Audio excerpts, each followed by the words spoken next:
No one noticed when his life began to fall apart. Bills stacked higher than his pride. Debt collectors called like clockwork. Friends slowly disappeared, embarrassed by his failure. He was 34, unemployed, and living in a one-room apartment that smelled of dust and regret. Every morning, he promised himself things would change. Every night, he counted what little he had left. His mother was the only one who still believed in him. She called daily, reminding him that hard times were temporary, that God always made a way. Her voice carried warmth, patience, and a love he no longer deserved. But hope doesn't pay rent. One evening, while scrolling through his phone in the dark, he stumbled onto a private online forum. No names, no photos, just whispers. Stories of people who went from nothing to everything overnight. Mansions, cars, power. One phrase kept repeating. Ritual money. At first, he laughed. Superstition. Desperation dressed as fantasy. But curiosity has sharp teeth. He read deeper. Every story followed the same pattern. A sacrifice. A reward. A warning. Most posts ended abruptly. No updates. No happy endings. Then a message appeared in his inbox. You qualify. His heart raced as instructions followed. A meeting. A location. No police. No recording devices. Bring only desperation. That night, he couldn't sleep. His mother's photo sat on his cracked phone screen, smiling like she always did. He told himself this was just talk. Empty promises for desperate fools. Still, the next evening, he found himself standing outside an abandoned building on the edge of the city. Candles flickered inside. The air smelled metallic and wrong. A hooded man stepped forward and spoke calmly. There is a way out, he said, but the price must hurt. And in that moment, the son realized something terrifying. He wasn't asking what the price was. He was already wondering who it would be. The hooded man did not invite him to sit. There were no chairs, only candles arranged in a wide circle, their flames bending as if breathing. The room felt sealed, cut off from time itself. You came because you're empty, the man said calmly. Empty people are useful. The son tried to speak, but his mouth was dry. The hooded figure raised a hand, silencing him. This is not luck. This is not crime. This is exchange. He explained the rules without emotion. Ritual money did not come from banks or theft. It came from something older, something that demanded balance. The greater the reward, the closer the sacrifice must be. Blood alone is not enough, the man continued. It must be love. The son's chest tightened. The hooded man placed a phone on the floor. On its screen were numbers, accounts, properties, futures already written. $500 million, he said. Available within hours. The son laughed nervously. It sounded wrong in the room. The candles flickered harder. And the price? He asked. The hooded man leaned closer. The voice dropped to a whisper. Someone who gave you life. Silence swallowed the room. He thought of his mother's hands. The way she packed his lunch when he was a child. The prayer she whispered for him every night. His stomach twisted. You have 3 days to prepare, the hooded man said. No hesitation during the ritual. No merci afterward. The son backed away, shaking his head. This is insane. The hooded man smiled beneath the hood. Everyone says that, he replied, until the hunger returns. As if summoned, the son's phone vibrated in his pocket. A bank alert. A small transfer. Enough to clear one debt. Proof. The hooded man stepped back into the shadows. Come back when you're ready, he said. Or don't. Desperate men always return. Outside, the city lights felt unreal. His phone buzzed again. Another deposit. That night, his mother called. Her voice was warm, familiar. He didn't answer, because for the first time, he understood the offer wasn't a question. It was a countdown. He avoided his mother for 2 days. Every call went unanswered. Every message unread. Guilt sat in his chest like a stone, heavy and unmoving. At night, he dreamed of her standing in doorways, watching him without anger. That was worse than hatred. On the 3rd day, he drove to her house. The neighborhood hadn't changed. Same cracked pavement. Same quiet street. The porch light was on, waiting for him like it always had. She opened the door before he knocked, smiling as if she'd sensed him coming. "You look tired," she said, pulling him into a hug. Her warmth nearly broke him. Inside, the house smelled of tea and old memories. Family photos lined the walls. His childhood stared back at him from every frame. He couldn't look for long. They sat at the kitchen table.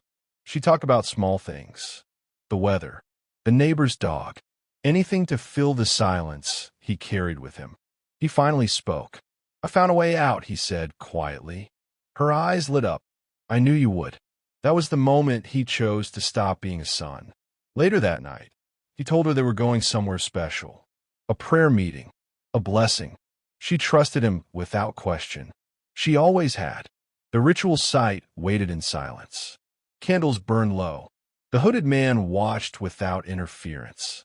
She sensed fear only at the very end. Her hand tightened around his.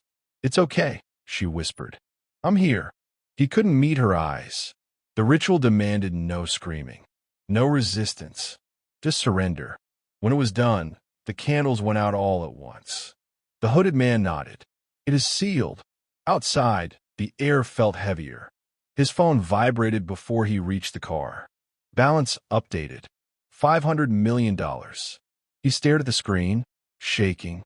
Behind him, something moved in the darkness. And for the first time, the money didn't feel like a reward. It felt like a curse that knew his name. He did not sleep. Every time he closed his eyes, he saw candles going out at once. He saw his mother's face, calm and trusting, frozen in the last moment he refused to remember. Morning came without relief. His phone was warm in his hand.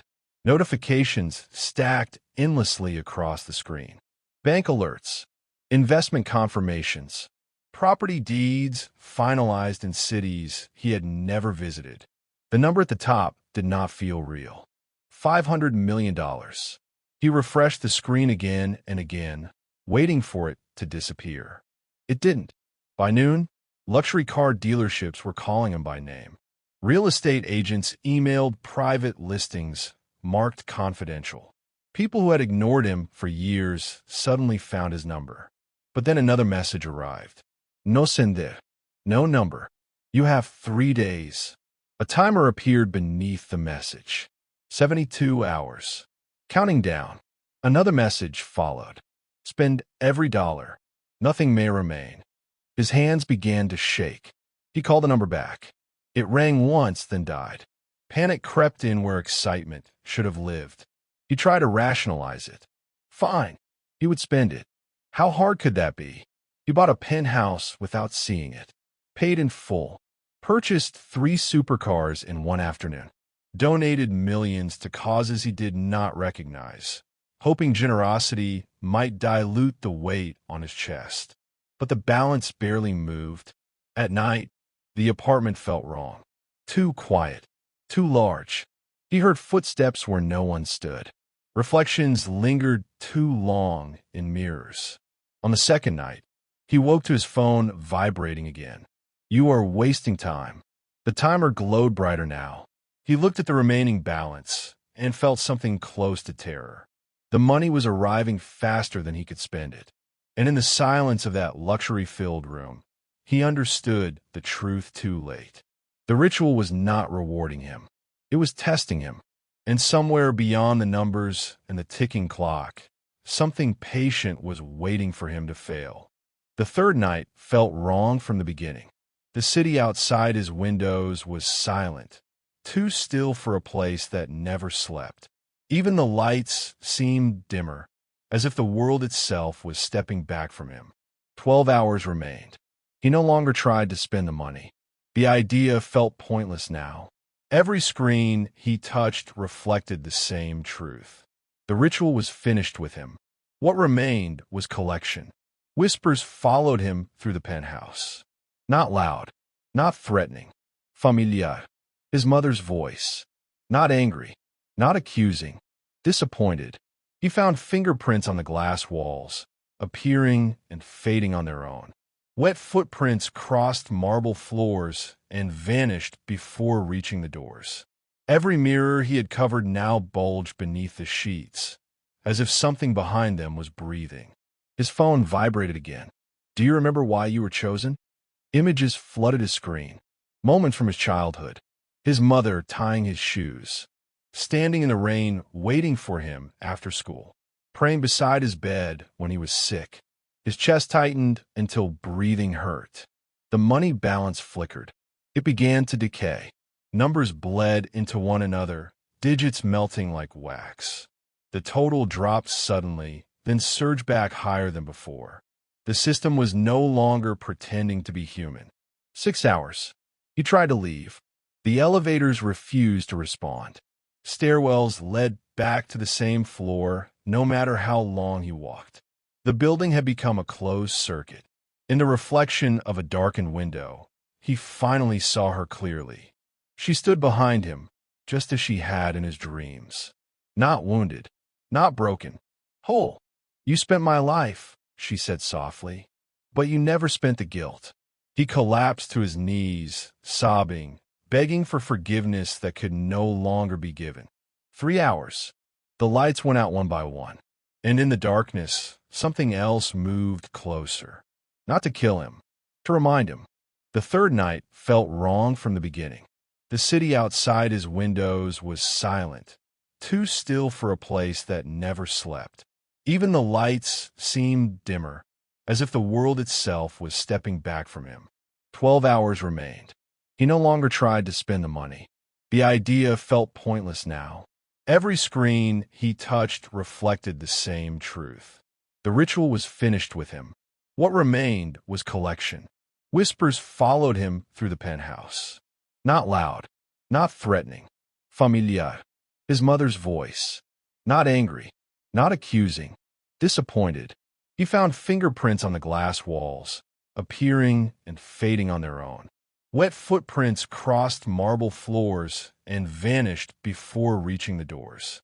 Every mirror he had covered now bulged beneath the sheets, as if something behind them was breathing. His phone vibrated again. Do you remember why you were chosen? Images flooded his screen. Moments from his childhood.